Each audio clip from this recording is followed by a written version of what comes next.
ഷുഹൈലട്ടാ ഇന്ന് ഈസി ചെറിയൊരു റെസിപ്പി ആയിട്ട് നമ്മൾ വന്നിട്ടുണ്ട്. എന്താ പറയുക, കൊക്കവട എങ്ങനെ ഉണ്ടാക്കാന്ന്. ചീരൻ്റെ ഇട്ടാണ് നമുക്ക് കൊക്കവട ഉണ്ടാക്കാൻ കേട്ടോ. എൻ്റെ അമ്മ ഉണ്ടാക്കിയ ചീരയാണ്, നമ്മൾ കണ്ടിട്ടില്ല അത് എടുക്കണത്. ചീരൻ്റെ ഇലടാ അടിപൊളി ഇലയാണ്.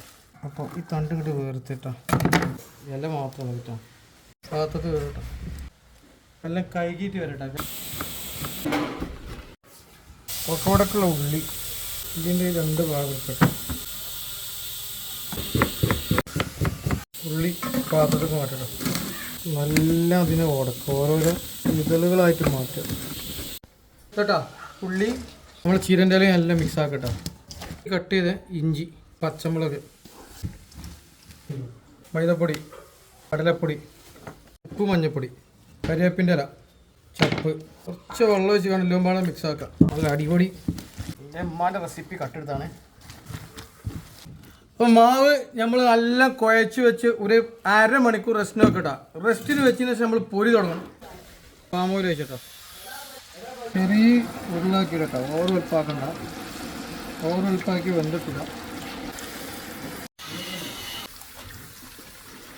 നമ്മൾ കൊക്കവട എങ്ങനെ കേട്ടോ, അപ്പസോട കായൊന്നുമില്ല.